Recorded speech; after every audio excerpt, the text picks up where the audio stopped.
Chapter 2 is Jonathan Harker's journal continued. The 5th of May. I must have been asleep, for certainly if I had been fully awake, I must have noticed the approach of such a remarkable place. In the gloom, the courtyard looked of considerable size, and as several dark ways led from it under great round arches, it perhaps seemed bigger than it really was. I have not yet been able to see it by daylight. When the calèche stopped, the driver jumped down and held out his hand to assist me to alight. Again, I could not help but notice his prodigious strength. His hand actually seemed like a steel vise that could have crushed mine if he had chosen.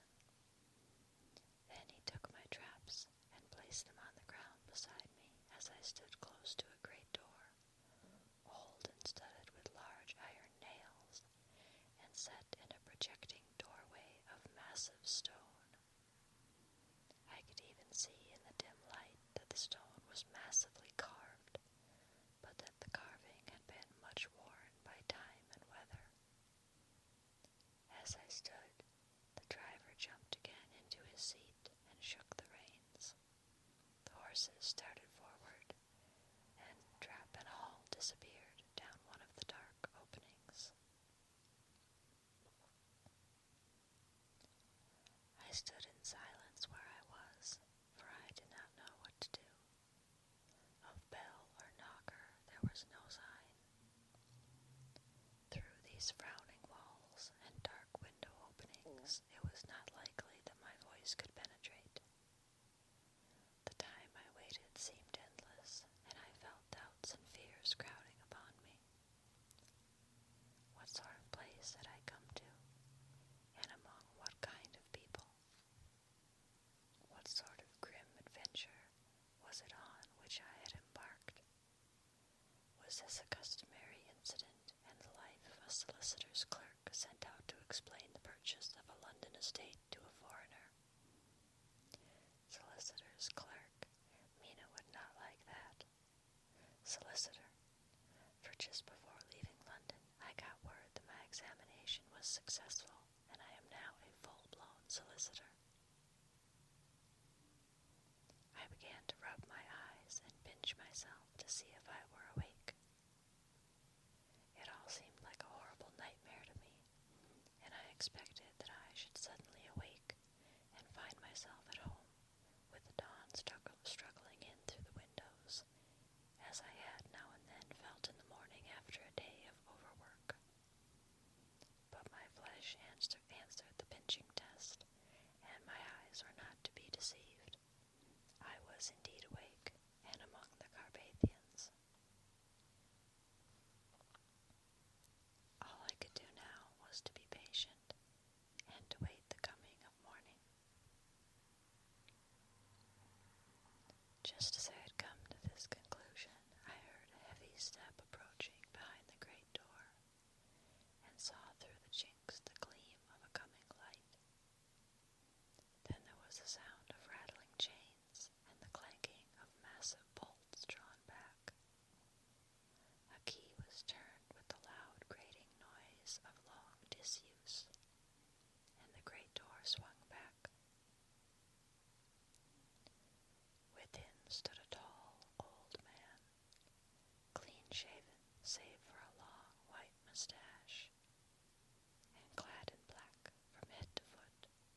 The strength of the handshake was so much akin to that which I had noticed in the driver, whose face I had not seen, that for a moment I doubted if it were not the same person to whom I was speaking.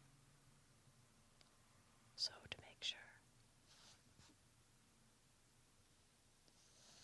I said interrogatively, "Count Dracula?" He bowed in a courtly way as he replied, "I am Dracula, and I bid you welcome, Mr. Harker, to my house. Come in. The night air is chill, and you must need to eat and rest."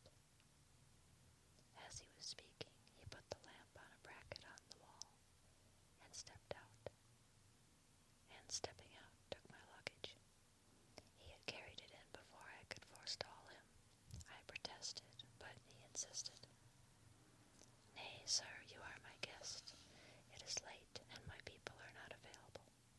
Let me see to your comfort myself." He insisted on carrying my traps along the passage, and then up a great winding stair, and along another great passage, on whose stone floor our steps rang heavily. At the end of this he threw open a heavy door, and I rejoiced to see within a well-lit room in which a table was spread for supper, and on whose mighty hearth a great fire of logs, freshly replenished, flamed and flared. The Count halted, putting down my bags, closed the room, and closed the door, and crossing the room, opened another door, which led into a small octagonal room lit by a single lamp, and seemingly without a window of any sort. Passing through this, he opened another door, and motioned me to enter. It was a welcome sight, for here was a great bedroom, well lighted and warmed with another log fire, also added to but lately, for the top logs were fresh, which sent a hollow roar up the wide chimney. The Count himself left my luggage inside and withdrew, saying before he closed the door, "You will need, after your journey, to refresh yourself by making your toilet. I trust you will find all you wish. When you are ready, come into the other room, where you will find your supper prepared." In the light and warmth and the Count's courteous welcome, seemed to have dissipated all my fears and doubts. Having then reached my normal state, I discovered that I was half famished with hunger. So, making a hasty toilet, I went into the other room. I found supper already laid out. My host, who stood on one side of the great fireplace, leaning against the stonework, made a graceful wave of his hand to the table and said, "I pray you, be seated and sup how you please. You will, I trust, excuse me that I do not join you, but I have dined already, and I do not sup." I handed to him the sealed letter which Mr. Hawkins had entrusted to me. He opened it and read it gravely. Then, with a charming smile, he handed it to me to read. One passage of it, at least, gave me a thrill of pleasure. "I must regret that an attack of gout, from which malady I am a constant sufferer, forbids absolutely any traveling on my part for some time to come. But I am happy to say I can send a sufficient substitute, one in whom I have every possible confidence. He is a young man, full of energy and talent in his own way, and of a very faithful disposition. He is discreet and silent, and has grown into manhood in my service. He shall be ready to attend on you when you will, during his stay, and shall take your instructions in all matters." The Count himself came forward and took the cover off of a dish, and I fell to at once on an excellent roast chicken. This, with some cheese and a salad and a bottle of old Tokay, of which I had 2 glasses, was my supper. During the time I was eating it, the Count asked me many questions as to my journey,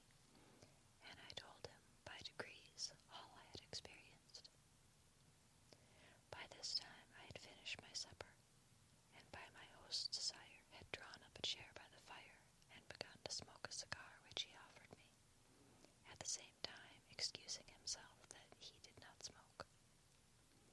I had now an opportunity of observing him, and found him of a very marked physiognomy. His face was very strong,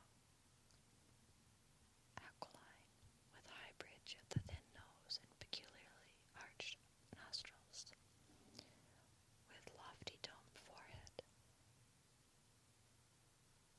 and hair growing scantily round the temples, but profusely elsewhere. His eyebrows were very massive, almost meeting over the nose, and with bushy hair that seemed to curl in its own profusion. The mouth, so far as I could see it under the heavy mustache, was fixed and rather cruel-looking, with peculiarly sharp white teeth.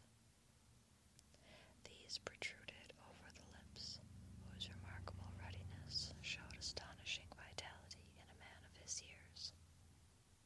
For the rest, his ears were pale, and at the tops extremely pointed.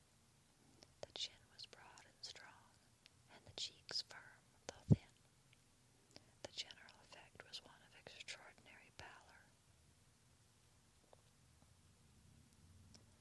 Hitherto I had noticed the backs of his hands as they lay on his knees in the firelight, and they had seemed rather white and fine. But seeing them now, close to me, I could not but notice that they were rather coarse, broad, with squat fingers. Strange to say, there were hairs in the center of the palm. The nails were long and fine, and cut to a sharp point. As the Count leaned over me, and his hands touched me, I could not repress a shudder.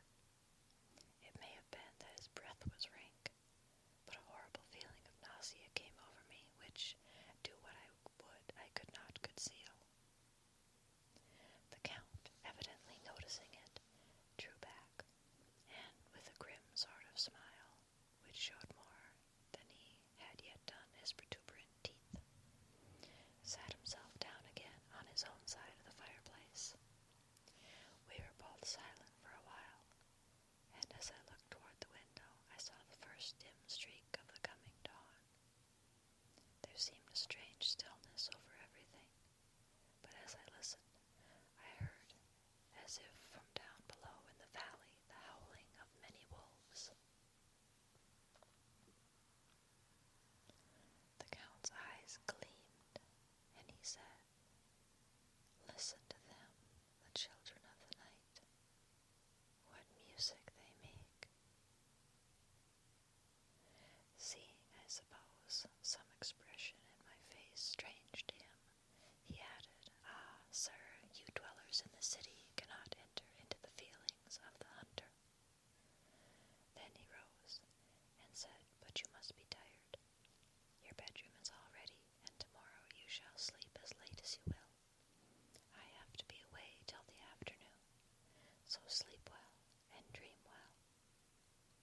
With a courteous bow, he opened for me himself the door to the octagonal room, and I entered my bedroom. I am all in a sea of wonders. I doubt, I fear, I think strange things which I dare not confess to my own soul. God keep me, if only for the sake of those dear to me.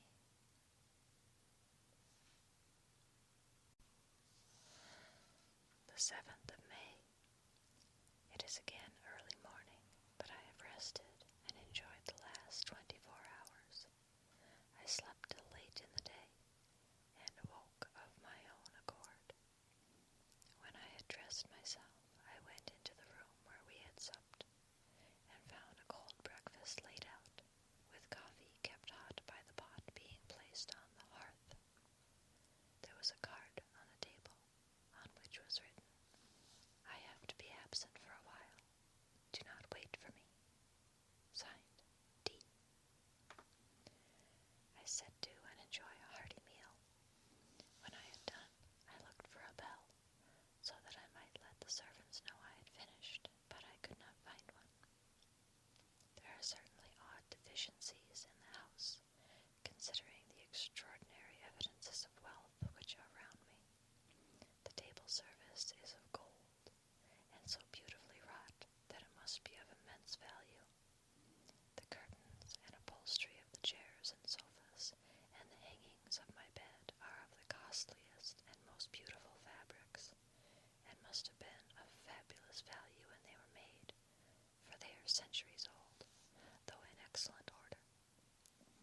saw something like them in Hampton Court, but they were worn and frayed and moth-eaten.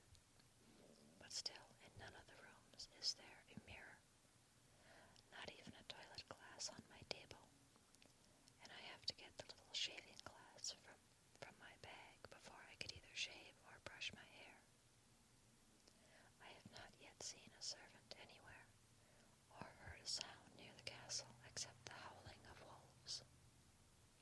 Sometime after I finish my meal, I do not know whether to call it breakfast or dinner, for it was between 5 and 6 o'clock when I had it. I looked about for something to read, for I did not like to go about the castle until I had asked the Count's permission.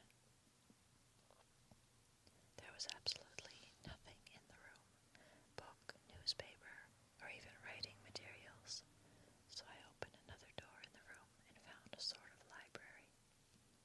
The door opposite mine I tried, but found locked. In the library I found, to my great delight, a vast number of English books, whole shelves full of them, and bound volumes of magazines and newspapers.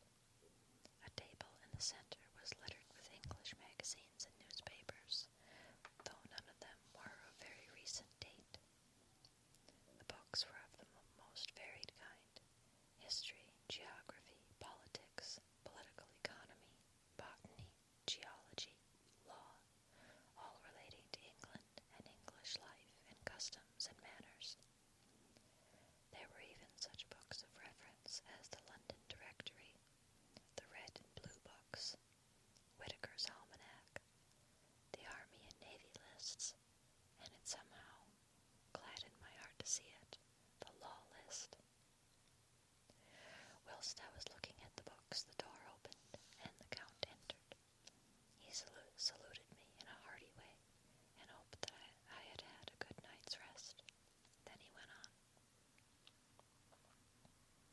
I am glad you found your way in here, for I am sure there is much that will interest you. These companions, and he laid his hand on some of the books, have been good friends to me, and for some years past, ever since I had the idea of going to London, have given me many, many hours of pleasure. Through them I have come to know your great England, and to know her is to love her. I long to go through the crowded streets of your mighty London, to be in the midst of the whirl and rush of humanity, to share its life, its change, its death, and all that makes it what it is. But alas, as yet I only know your tongue through books. To you, my friend, I look that I know it to speak. But Count, I said, you know and speak English thoroughly. He bowed gravely. I thank you, my friend, for your all too flattering estimate, but I fear that I am but a little way on the road I would travel. True, I know the grammar and the words, but yet I know not how to speak them. Indeed, I said, you speak excellently. Not so, he answered. Well, I know that, did I move and speak in your London, none there are who would not know me for a stranger. That is not enough for me. Here I am noble, I am a boyar. The common people know me, and I am master. But a stranger in a strange land, he is no one. Men know him not, and to know not is to care not. I am content if I am like the rest, so that no man stops if he sees me, or pauses in his speaking if he hears my words. Stranger, I have been so long master that I would be master still, or at least that none other should be master of me. You come to me not alone, as agent of my friend Peter Hawkins of Exeter, to tell me all about my new estate in London. You shall, I trust, rest here with me a while, so that by our talking I may learn the English in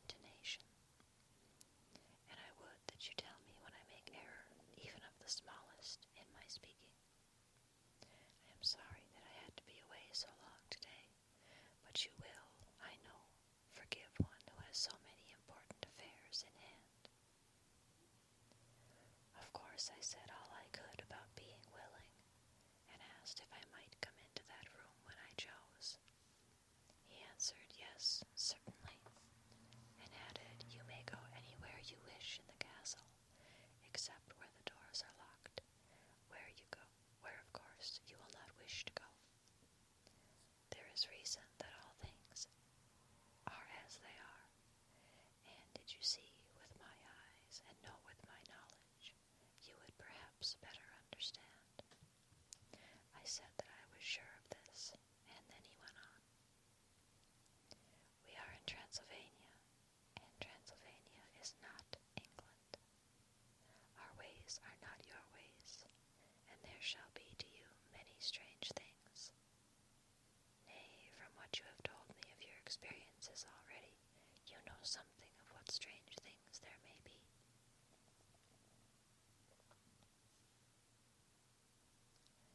This led to much conversation, and as it was evident that he wanted to talk, if only for talking's sake, I asked him many questions regarding things that had already happened to me or come within my notice.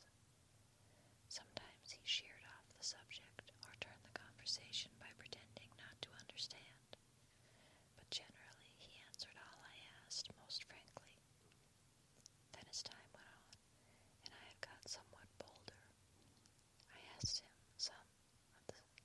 him of some of the strange things of the preceding night, as, for instance, why the coachman went to places where he had seen the blue flames. He then explained to me that it was commonly believed that on a certain night of the year, last night in fact, when all evil spirits are supposed to have unchecked sway, a blue flame is seen over any place where treasure has been concealed.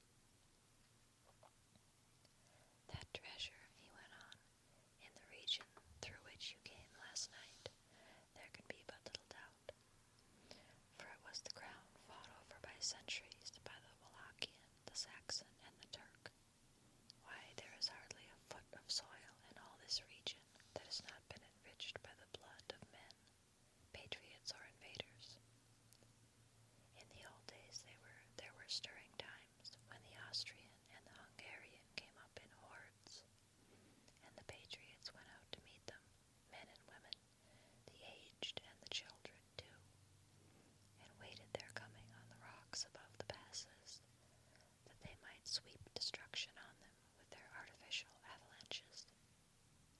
When the invader was triumphant, he found but little, for whatever there was had been sheltered in the friendly soil. But how, said I, can it have remained so long undiscovered, when there is a sure index to it, if men will take the trouble to look? The Count smiled, and as his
Exeter, miles away, probably working at papers of the law with my other friend Peter Hawkins. So, we went thoroughly into the business of the purchase of the estate at Purfleet. When I had told him the facts and got his signature to the necessary papers, and had written a letter with them ready to post to Mr. Hawkins, he began to ask me how I had come across so suitable a place. I read to him the notes which I had made at the time, and which I inscribe here. At Purfleet, on a by-road, I came across just such a place as seemed to be required, and where was displayed a dilapidated notice that the place was for sale. It was surrounded by a high wall of ancient structure, built of heavy stones, and has not been repaired for a large number of years. The closed gates are of heavy old oak and iron, all eaten with rust. The estate is called Carfax, no doubt a corruption of the old Quatre Face, as the house is four-sided, agreeing with the cardinal points of the compass. It contains in all some 20 acres, quite surrounded by the solid stone wall above mentioned. There are many trees on it, which make it in places gloomy, and there is a deep, dark-looking pond or small lake, evidently fed by some springs, and as the water is clear and flows away in a fair-sized stream.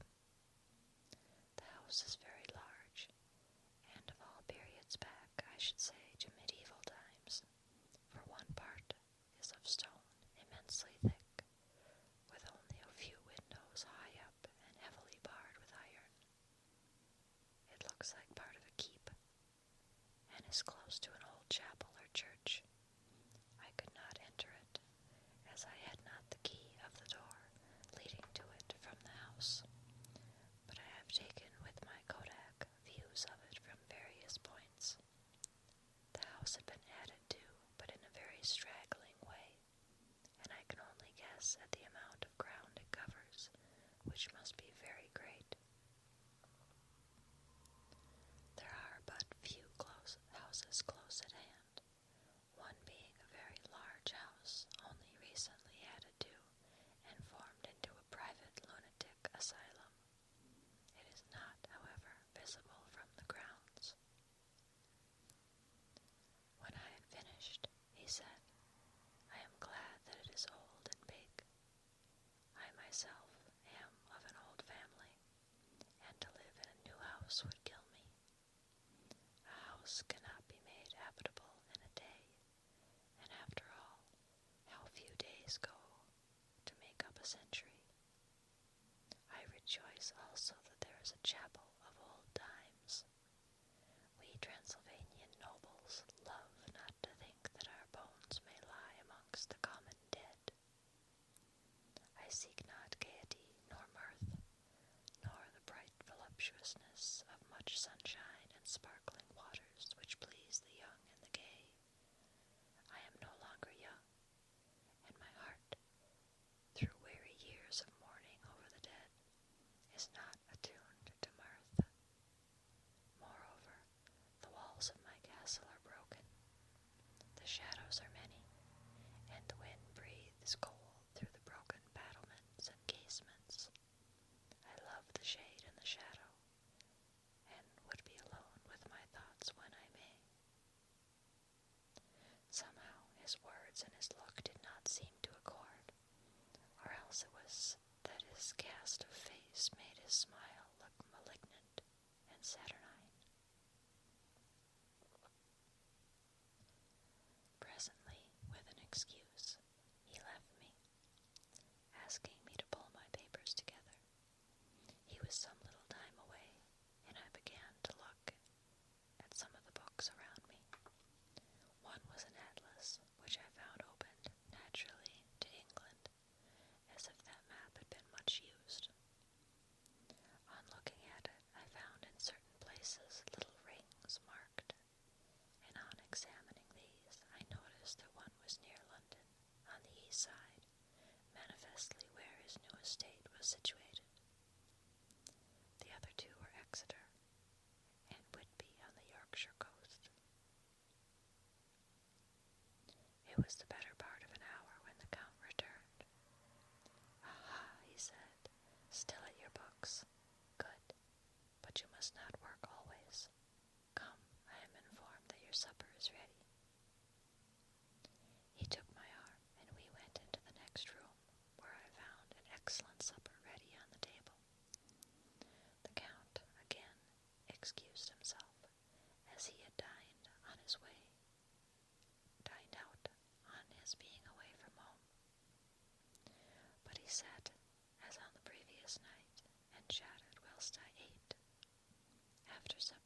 was not sleepy, as the long sleep yesterday had fortified me, but I could not help experiencing the chill which comes over one at the coming of the dawn, which is like, in its way, the turn of the tide.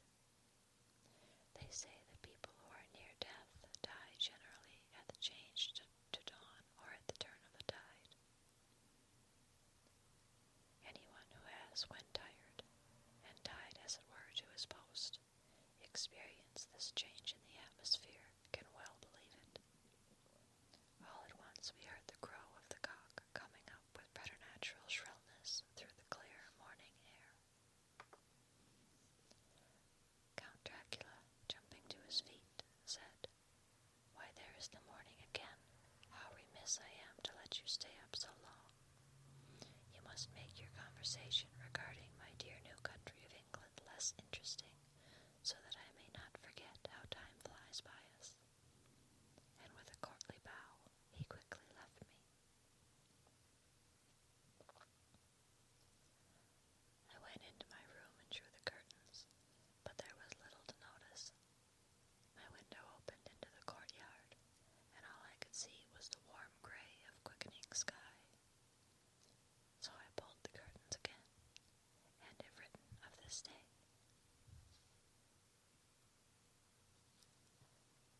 The 8th of May. I began to fear as I wrote in this book that I was getting too diffuse, but now I am glad that I went into detail from the first, for there is something so strange about this place, and all in it, that I cannot but feel uneasy.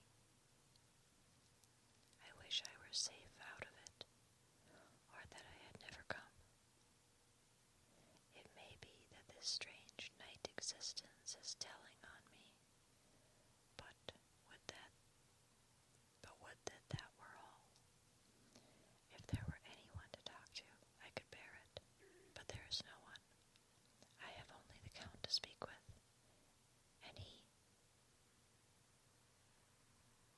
I fear I am myself the only living soul within the place.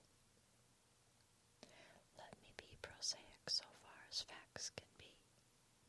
It will help me to bear up, and imagination must not run riot with me. If it does, I am lost. Let me say at once how I stand, or seem to. I only slept a few hours when I went to bed, and feeling that I could not sleep any more, got up. I had hung my shaving glass by the window, and was just beginning to shave. Suddenly I felt a hand on my shoulder, and heard the Count's voice saying to me, "Good morning." I started, for it amazed me that I had not seen him, since the reflection of the glass covered the whole room behind me. In starting, I had cut myself slightly, but did not notice it at the moment. Having taken the Count's salutation, I turned at the glass again to see how I had been mistaken. This time there could be no error, for the man was close to me, and I could see him over my shoulder. But there was no reflection of him in the mirror. The whole room behind me was displayed, but there was no sign of a man in it, except myself.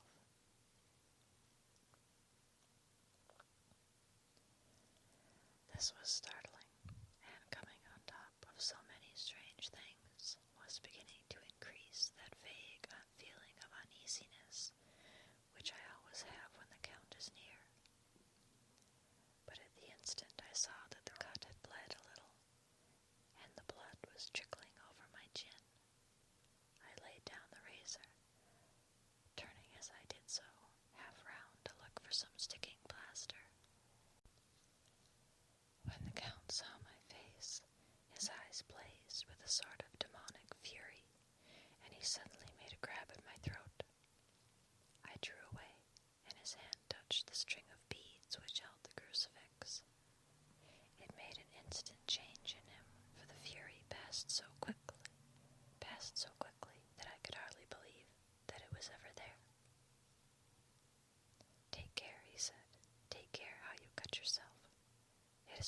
dangerous than you think in this country." Then seizing the shaving glass, he went on, "And this is the wretched thing that has done the mischief. It is a foul bauble of man's vanity. Away with it." And, opening the window, with one wrench of his terrible hand, he flung out the glass, which was shattered into 1,000 pieces on the stones of the courtyard far below. Then he withdrew without a word. It is very annoying, for I do not see how I am to shave, unless in my watch case or the bottom of the shaving pot, which is fortunately of metal. When I went into the dining room, breakfast was prepared, but I could not find the Count anywhere, so I breakfasted alone. It is strange that as yet I have not seen the Count eat or drink. He must be a very peculiar man. After breakfast, I did a little exploring in the castle. I went out on the stairs and found a room looking towards the south.